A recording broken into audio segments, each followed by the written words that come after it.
이번에도 자 이평선의 4가지 성지 마지막 강의인데요. 이게 4강입니다. 그 이후에도 우리가 이평선을 활용한 시장 분석, 그 다음에 시장 분석이 있고 그 다음에 시장 동향에 대한 분석이 또 있습니다. 그래서 오늘은 여기까지만 하고 다음에 또 강의를 이어가려 합니다. 그래서 아까 첫 강의 시장의 가치와 괴리가 발생하는 이후부터 시작해서 전체적으로 이동평균선과 볼린저 밴드에 대한 거, 그 다음에 기술적인 분석에 대한 것을 좀 심도 있게 다루고자 지금 이 강의를 시작한 겁니다. 그랬더니 여러분께서 한번 듣고 이해를 하시면 돼. 즉 말하면은 주식이나 파생시장의 차트 보는 법은 한마디로 이야기해서 암기 품목이 아니에요. 이것은요. 이해를 하는 거예요. 이해를. 그리고 현장에 즉 말하면 대응하는 거예요. 이렇게 알고 대응하는 것과 모르고 대응하는 것은 천지 차이가 벌어지겠죠. 그러니까 어떤 어려운 난관 속에 부딪히더라도 알면은 대응하는 그것이 좀 지혜롭겠죠.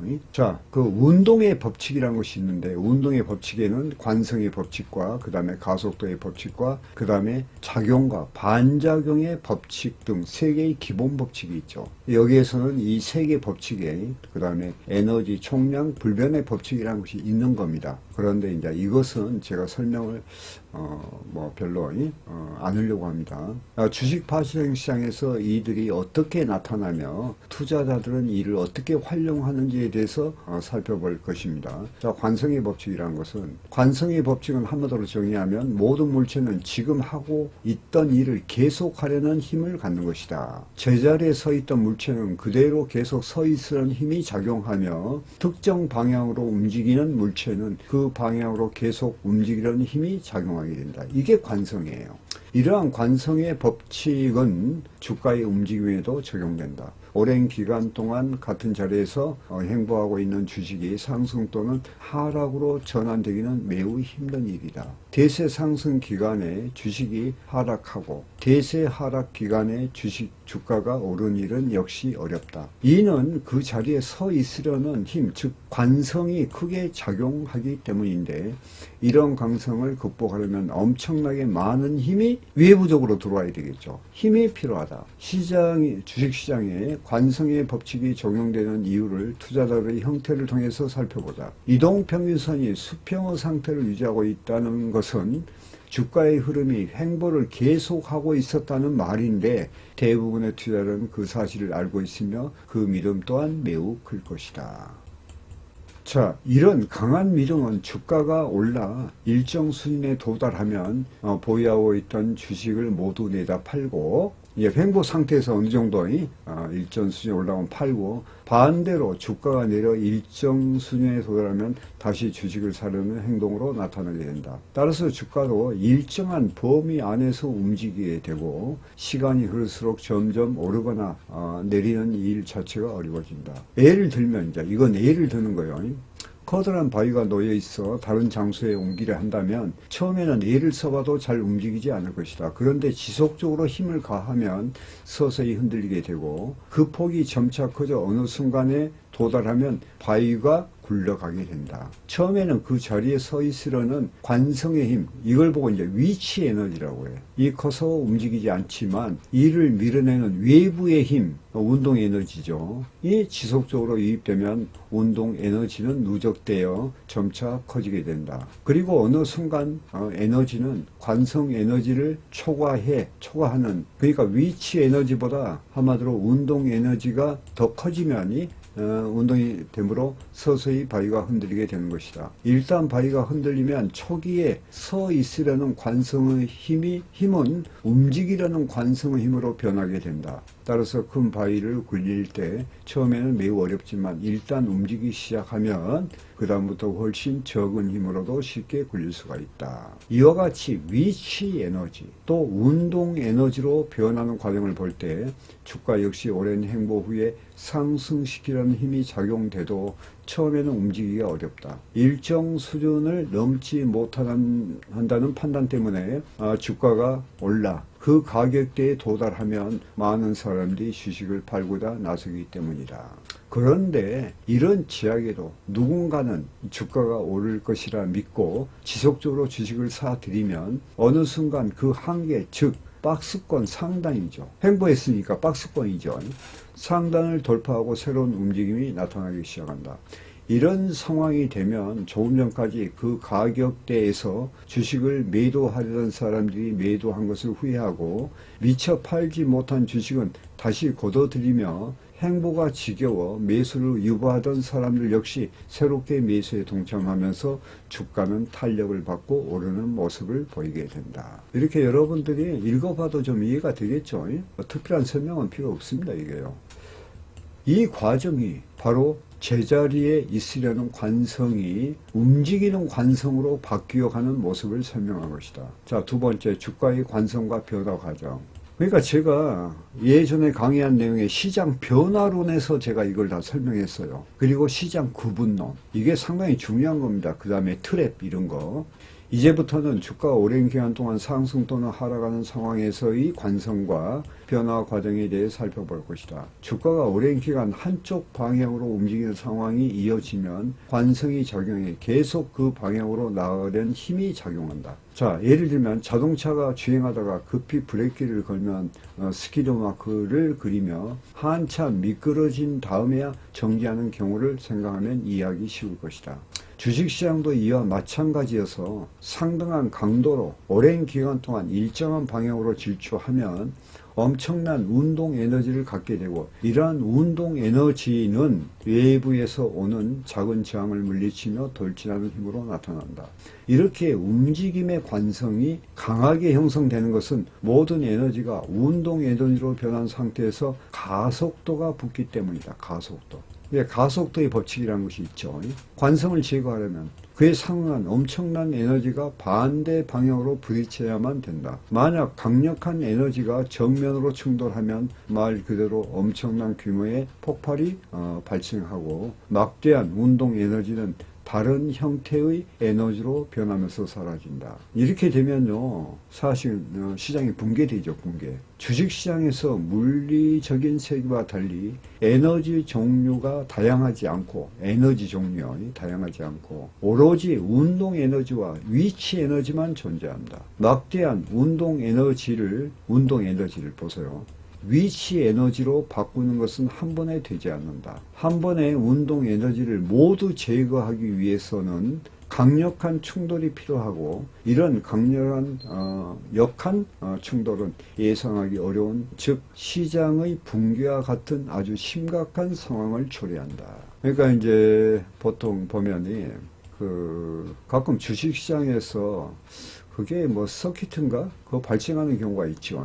그리고 예전에 제가 한 10년 전인가 그 오일 시장에 급변한 게 있었어요. 그래가지고 10년 전인가 9년 전, 10년 전 될 거예요. 10년 전이네.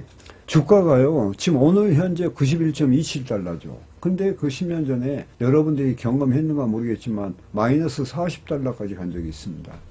그러니까 무조건 매수하면 그냥 돈을 벌고 들어가는 거예요. 제가 그거 한번 경험했거든요. 따라서 대부분 막강한 규모의 운동 에너지를 제거하기 위해서는 작은 저항을 반복해 조금씩 운동 에너지를 감소시켜 제어가 가능한 수준까지 줄어들게 만든 다음에야 움직임을 멈추거나 반전시킬 수 있다. 그래서 이 작은 저항이 여러분들이 보면 상투에서 하락할 때 보면 이 봉이 단봉으로, 그러니까 5선이 수평각이 되고 13선이 수평각이 되면서 단봉으로 나타나요. 그리고 그 다음에 하락에서도 상승하려면 예를 들어서 그 5선이 수평각이 되고 그 다음에 그러니까 이렇게 상승에서는 올라갔다가 여기서 이렇게 되면서 이렇게 빠지게 되죠. 하락에서는 이렇게 요 기간이 길어, 이렇게 이런 식으로 이렇게 되죠. 이게 이제 U자 패턴이에요. U자 패턴. 소위 이제 밥그릇 패턴이라고 하죠. 그래서 요 기간이 길다는 거예요. 왜냐하면은 이 강력하게 내려온 하락 힘과 강력하게 올라가는 힘을 제어하기 위해서는 조금씩 이제 변화가 시켜 나가죠. 그러니까 여기에서는 운동 에너지고 여기가 위치 에너지로 바꿔지는 거죠. 여기가 운동 에너지, 위치 에너지로. 예. 주가가 오랜 기간 동안 강력하게 일정한 방향으로 진행되고 나면 이를 제어하는 힘이 나타나는데, 이런 힘은 투자자들의 심리적인 만족과 위험, 회피가 겹쳐서 형성된다. 자, 세 번째, 효용 증감에 따른 국면 현상. 사람들은 대부분 어려운 상황에 있을 때는 아무리 힘든 일이거나 위험한 일이라도 감수하지만 어느 정도 생활 기반이 안정된 후에는 과거에 서슴지 않고 했던 일이라도 위험하고 힘든 일이라고 생각되면 애써 하지 않으려는 경향이 있다. 이건 이제 인간의 심리죠. 이러한 상황은 효용 면에서도 설명될 수 있다. 어려운 상황일 때는 잠재된 위험에서 발생하고 있는 그런 어려움의 가능성보다 현실적인 이득이 더 큰 효능으로 느껴지지만, 일단 이제 배가 부르는 거, 일단 부를 상당히 축적하고 나면 어려운 일이나 위험한 일을 해서 벌 수 있는 소득보다 위험 그 자체가 더 큰 부의 효능, 즉 효용의 감소 요인으로 인식되기 때문이다. 이해되시죠? 그러니까 옛날에는 뭐 좀 어려울 때는 좀 어려움이 있더라도 위험하더라도 과감히 했는데, 이제 돈을 좀 벌고 나면 그런 위험을 감수하려고 안 하죠. 한마디로 이야기해서. 그게 왜냐하면 자신이 현재 위치에서 보면 그것은 효용의 어떤 체증이 아닌 거야. 도리어 효용의 감소가 오는 거야. 전반적으로. 그러기 때문에. 근데 이제 이런 현상들이 주식시장에서도 마찬가지다. 처음 주식에 투자할 때는 심각한 위험이 느껴지더라도 과감히 투자를 하지만 그 다음에 상당한 주가 상승으로 큰 부를 축적하고 난 후에는 혹시 있을지 모르는 반전에 대한 위험이 더 크게 느껴지게 된다. 이 정도 벌었으면 됐다 하는 그러니 만족감이 함께 작용하면 서서히 청산하고자 하는 움직임이 나타난다. 이런 현상과 효과는 하락기에도 그대로 적용된다. 결국 운동 에너지가 모두 위치 에너지로 바뀌는 상황이 된다는 것이다. 이제 그 말이지. 자, 과매수 국면이란 사회적으로 인식되는 가치 수준보다 현실적으로 거래되는 가격의 수준이 높은 상태를 말한다. 과매수요. 반면 과매도 국면은 사회적으로 인식되는 가치 수준보다 훨씬 낮은 가격에 현재 거래되고 있는 상태를 말한다. 여러분들이 지금 이걸 읽으면서요, 좀 한번 이렇게 생각을 좀 해보시면 이해가 될 겁니다. 여기서 이미 오랜 운동 에너지가 매우 강해진 상태에서 과매수 국면에서 주식 매도나 과매도 국면에서 주식 매수와 같은 저항이 있더라도 잠시 주춤하다가 다시 가던 방향을 지속하는 현상을 주식의 관성이라고 하며, 이 구간을 관성 구간이라 한다 하는 거예요. 이거 뭐 설명드렸죠. 이렇게 되면 과매수나 과매도 국면은 더욱더 심화되고 사회적으로 인식되는 그 가치와 현실적인 가격 사이에 상당한 괴이가 발생해 투자자들이 과매수나 그 다음에 과매도 해소 작용은 더욱 강하게 나타난다. 그러니까 이게 이제 이격 발생이라고 이야기했잖아요. 여기서 저점에서 예를 들어서 이렇게 해서 이렇게 올라갔으면은 그 다음에 평균 가치가 올라가면 이게 정점에서 이렇게 보면 여기에서 고평가됐다는 거, 이게 지금 설명됐죠. 이게 이제 과매수 어떤 이격이 벌어졌잖아. 여기서 여기까지가 이격이니까 여기까지가. 그래서 이것을 해소하려는 폐기 현상이 일어난다 그 말이에요. 그걸 보고 이제 과매도 해소 작용이다 그 말이에요. 이와 같이 지속적인 작용, 즉 과매수를 해소하려는 힘이 부단히 관성을 저지하려고 하면 강력했던 운동 에너지는 점차 약해져 결국 주가의 움직임도 얼마간의 진행 이후 멈추게 된다. 자, 그 다음에 가속도의 법칙. 어떤 물체가 한쪽 방향으로 오랫동안 운동을 하면 운동 에너지가 커져 속도는 점차 빠르게 나타나는데 이를 가속도 법칙이란다. 이런 현상은 주식시장에도 그대로 나타난다. 대부분의 경우 처음에는 주식의 가격이 오르거나 내리면 운동 에너지가 작기 때문에 움직임이 강력하게 나타나지는 않지만 점차 진행이 계속되면 운동 에너지는 더욱 커져 주식 가격의 움직임이 점차 빨라진다. 여기 이런 현상이죠, 이런 현상. 여기에서는 예를 들어서 이렇게 횡보하다가 이게 변동한다든가 이렇게 하다가 어느 순간에 이제 이렇게 올라가고 가속도가 이제 붙게 되죠. 한마디로 해서. 요게 지금 가속도예요. 가속도. 요게 가속도죠. 한마디로 이야기해서. 이런 물리적 현상을 상승 국면을 예를 들어 설명해 보면 상당한 하락이 있으면 하락 방향으로서의 관성이 붙고 이런 관성을 억제하려면 부단한 도전이 필요하다. 이와 같이 저항이 지속되면서 주식 가격의 하락 에너지는 약화가 되지만 상당 기간 동안 하락 에너지와 이를 극복하려는 힘의 충돌로 인해 주가의 움직임이 정체되는 모습을 보인다. 이게 정체되는 모습이죠. 왜냐하면 이게 하락했으니까. 흐름이 정체되는 이런 국면을 횡보 국면이란다. 요 자체를 이제 횡보 국면으로 우리가 볼 수가 있겠죠. 이런 국면을. 자, 여기에서도 횡보 초기에는 고점과 저점이 점차 낮아지는 모습을 보이다가 어느 순간 정점을 지나면 고점과 저점이 일정한 수준에서 고정되는 모습이 나타난다. 이런 국면이 더 지나면 고점은 높아지지 않더라도 저점은 조금씩 높이는 모습을 볼 수가 있다.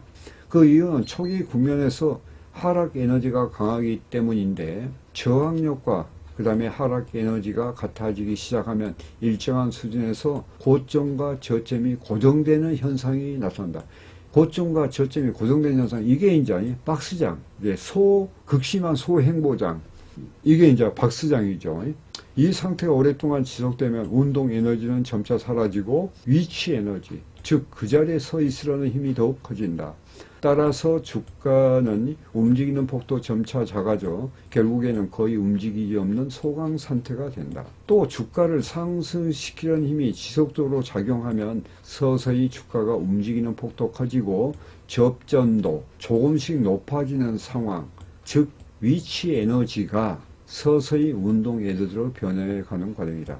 여기에서 이제 저점이 조금씩 높아지는 이런 상황이라고 그랬죠. 이게 이제 제가 핵심 패턴 중에서 저점권 정별 상승 과정. 그 다음에 바닥이죠. 그러니까 1, 2바닥. 또 바닥에서 보면 이제 뭐 쌍바닥도 있고 하죠. 쌍바닥만 있는 것이 아니고 삼중바닥도 있고 다중바닥도 있는 겁니다. 이런 흔들림이 지속되면 점차 운동 에너지가 증가하고 어느 순간에는 위치 에너지를 능가하게 돼 주가는 상승하기 시작한다. 국면 초기에는 아직도 위치 에너지가 상당하므로 움직임이 미약하다. 그러나 일단 위치 에너지가 운동 에너지로 바뀌기 시작하면 작은 힘의 가세로도 운동 에너지는 점차 커지고 위치 에너지는 점점 작아져 주가의 상승은 점점 탄력을 받아 오름세의 모습이 확연해진다.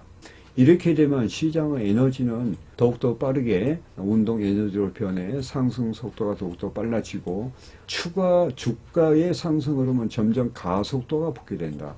이러한 운동 에너지가 커질수록 주가의 상승 움직임은 강화돼 점점 더 빠른 상승을 보인다. 이런 현상, 즉 주가의 움직임이 처음에는 미약하지만 점차 빨라지다 더욱 강력해지는 현상을 주식시장에서는 가속도의 법칙이라고 한다. 이러한 원리는 하락에서도 마찬가지다.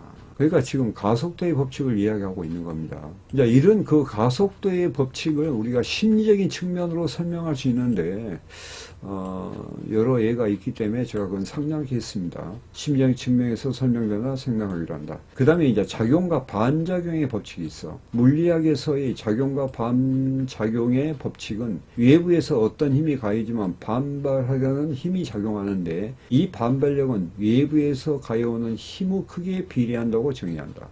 예를 들면 이제 이게 예의가 참 괜찮은 것 같아요. 축구공을 벽으로 향해 친다고 가정해 보면 강하게 찬 축구공이 벽을 맞은 후 훨씬 더 빠르고 강하게 멀리 튕겨나온 것을 알 수 있다. 벽에 약하게 부딪히면 약한 반발이, 그 다음에 강하게 부딪히면 강한 반발이 나타나는데 이런 현상은 작용과 반작용의 원리이다. 주식시장에도 역시 이와 같은 원리가 적용되는데 이평선이 벽이라면 주가를 축구공으로 보면 된다. 즉 주가가 이동평균선에 다가가는 과정에서 그 힘이 강하면요 이동평균선과 부딪힌 후 그 다음에 강하게 튕겨나갈 것이고 약하게 부딪힌다면 약하게 튕겨나갈 것이다. 여기서 우리는 한 가지 변수를 고려해야 된다. 만약 벽이 약하거나 또는 축구강이 매우 강력하다면 벽이 무너지거나 뚫릴 수도 있다는 점이다. 그러니까 이제 우리가 그 지지 때의 어떤 그 지지의 강도, 저항의 강도가 있죠. 즉 말하면 제가 이제 그 핵심 패턴에서 삼중 지지, 쌍지지, 그 지지 때의 강도를 제가 설명하죠. 여기서는 다 설명을 못 드립니다만은 또 저항 때도 그런 걸 이야기하죠. 그러니까 제가 좀 설명을 좀 했으면 좋은데, 여기 하나에 지금 오늘 차트를 보면 제가 지금 보고 있거든요. 보고 있는데 한번 찾아볼랍니다. 찾아보는데 예를 든 거예요. 여기 주봉이 있잖아요. 주봉. 자, 여기서 주봉을 보고 요걸 한번 일봉으로 봐볼게요. 일봉으로 보면은 이 주봉은 기간이 길죠. 그러니까 이제 강력하다는 이야기예요. 여기서는. 그래서 주봉으로 보면은 요건 지금 일봉이고 요건 주봉이에요. 여기 5선 하락각이 이렇게 내려왔죠. 그러니까 여기서 이렇게 치고 빠졌다가 이렇게 쳤을 때 13선 저항을 받았거든. 5선 하락각. 여기가 26선이 우상향각이요. 이게 불트랩이거든요. 이렇게 빠졌다가 이렇게 왔죠. 여기도 지금 13선이 내려오고 있고 그 다음에 26선이 있죠. 그러니까 이게 강력한 저항대야. 여기가 2차 저항 부분이 바로 요겁니다. 요게 일봉으로 보면요. 어떻게 됐냐. 요게 상승각이었죠. 그 다음에 여기 하락각이었죠. 그러니까 여기서 변동하다가 이렇게 올라갔죠. 그러면 66선을 맞았죠. 일봉 자체가 강력해요. 요 하락각에 이게 뭐예요? 이게 바로 불트랩이란 이야기예요. 불트랩. 그러니까 여기서 이렇게 빠졌다가 다시 여기서 볼륨 맞고 올라쳤죠. 이 하락각이 계속 내려왔죠. 그러니까 여기서 이렇게 떨어지는 거예요. 여기가 지금 고가를 좀 넘긴 상태거든요. 고가를. 그러니까 요 자체가 여기서는 이렇게 보여요. 여기가 지금 30분봉인데 이렇게 보지 말고 이렇게 보면 나와. 그러니까 이제 착각을 하게 되는데 바보예요. 여기 맞고 빠졌다가 변동했다가 올려쳤죠. 그리고 여기서 올려쳤을 때 요 자리가 어디냐면 요거예요. 요거. 여기서는 몰라. 40분봉에. 근데 여기서 요 끝을 이야기하거든. 그러니까 결론적으로 뭐예요? 여기가 저항대, 여기가 저항대가 있었다는 이야기예요. 요렇게. 그러니까 여기가 우상향 각이었죠. 요렇게. 그러니까 여기서 이렇게 맞고 단봉으로 이렇게 갔다가 여기에서 저항대, 요 상위를 딱 맞으니까 여기서 빠져본 거. 그리고 빠졌다가 어제 이렇게 올라갔죠. 올라갔는데 여기도 여기 보면 여기까지 올라갈 수 있죠. 못 가. 왜? 요것 때문에. 요 하락각이 계속 내려왔잖아. 이 저항대로. 여기로 말하면 5선각이 내려왔다고. 그러니까 지금 보면 우리가 주봉상에 보면 이렇게 올라갔다가 17,000에서 올라갔다가 여기에서 봉이 단봉으로 생기잖아. 그러면서 이렇게 가서 빠지기 시작한 거예요. 지금 나스닥 같은 경우. 그 이제 저항대. 그러니까 여기서 13선이 이렇게 간 것이 이제 여기서 휘어졌지. 기울기가. 그러면서 5선이 빠져나오니까 이 자리가 결론적으로 무엇이냐. 이게 바로 불트랩이거든. 그러니까 우리가 차트 공부를 할 때도 섬세하게 해야 됩니다. 그래서 제가 이제 핵심 패턴을 제가 강의한 이유가 거기에 있죠. 자, 그건 그렇고, 그래서 주식시장에서도 역시 이와 같은 원리가 작용되는데, 이동평균선이 벽이라면 주가를 축구공으로 보면 된다. 주가가 이동평균선에 다가가는 과정에서 그 힘이 강하면 이동평균선에 부딪히면 강하게 튕겨나갈 것이고, 약하게 부딪힌다면 약하게 튕겨나갈 것이다. 지금 방금 전에 제가 주봉과 일봉을 이야기했죠. 그게 상당히 중요합니다. 그건 확실한 지지와 저항대거든. 왜냐면은 이제 여기서 이제 하나의 한 가지 변수를 생각했을 때 벽이 약하거나 그 다음에 축구공이 매우 강력하다면 벽이 무너지거나 뚫릴 수 있다는 거. 벽이란 것은 지금 이평선이 벽이란 이야기죠. 이 강도에 대한 것을 이야기한 거예요. 자, 매매를 하면서 가끔은 이동평균선이 험하게 무너져 A를 먹기도 하는데 바로 이동평균선의 강도를 감안하지 않는 경우일 때가 많다.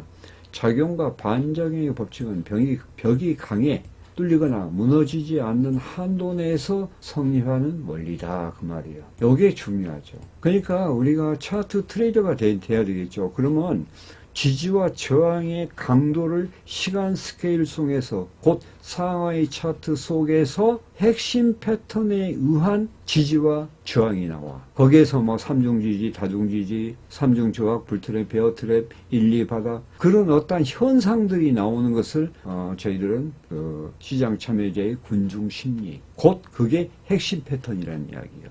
그러니까 이 핵심 패턴이라는 것은 상하이 차트 관계 속에서 이루어지는 거예요. 같이 한꺼번에요. 자, 그 다음에요. 거의 다 끝났습니다.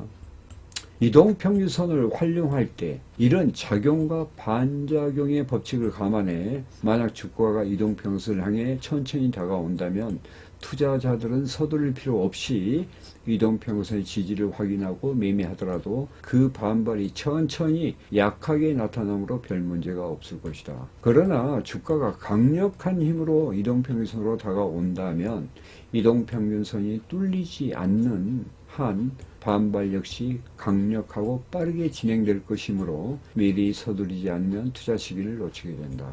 이런 경우에 빠르게 대처할 필요가 있다. 자, 이제 이 강의가 오늘 4가지 성질을 다 말씀드렸는데 그 외에도 에너지 불변의 법칙이라는 것이 있어요. 이게 이제 에너지 총량 일정의 법칙이라는 거예요. 그 다음에 여기에 이제 운동 에너지죠. 그러니까 위치 에너지와 운동 에너지를 설명한 것이고 주식시장에서 에너지 총량 일정의 법칙과 인간관계 그 다음에 주식시장에서 에너지 총량은 운동 에너지와 위치 에너지의 합이다. 그런데 이 내용은 상대적으로 중요하지 않아서 생략을 하기도 했다 그 말이죠. 왜냐하면 이 내용을 또 설명을 하게 되면 약간 혼선으로 올 수 있어요. 그러니까 그다지 또 중요하지 않습니다. 자, 그래서 오늘은 지금 현재 지금 한 8강의 정도 한 것 같은데 지금 그 다음에 강의할 것이 뭐냐면요 이평선을 활용한 시장 분석 그 다음에 시장 동향 분석 그런 게 있고요. 그 다음에 이제 차트 분석은 기술적 분석의 한 방편이고 이평선이 또 왜 중요한가 그런 내용을 또 2강을 제가 더 준비를 했고 그 다음에 이평선의 핵심 패턴의 분석 이런 것을 또 준비를 했고 그 다음에 버린저 밴드가 왜 중요한지 거기에 대해서 2강을 준비했어요. 그리고 마지막 강의는 투자의 성공은 단순화. 지금 우리가 지금 설명하는 것은 이해하는 거예요. 그래서 우리가 많은 것을 알고 버릴 것은 버리고 취할 것은 취해서 투자의 성공은 단순화시키는 거예요. 이게 모르는 것을 단순화시키는 것이 아니에요. 알고 단순화시키는 거예요. 그게 이제 성공의 어떤 관점이다. 이런 내용으로 제가 지금 강의를 진행합니다. 자, 그렇게 하시고 자, 시청해 주셔서 감사하며 여러분 매매에 도움되시길 바라겠습니다. 마치겠습니다.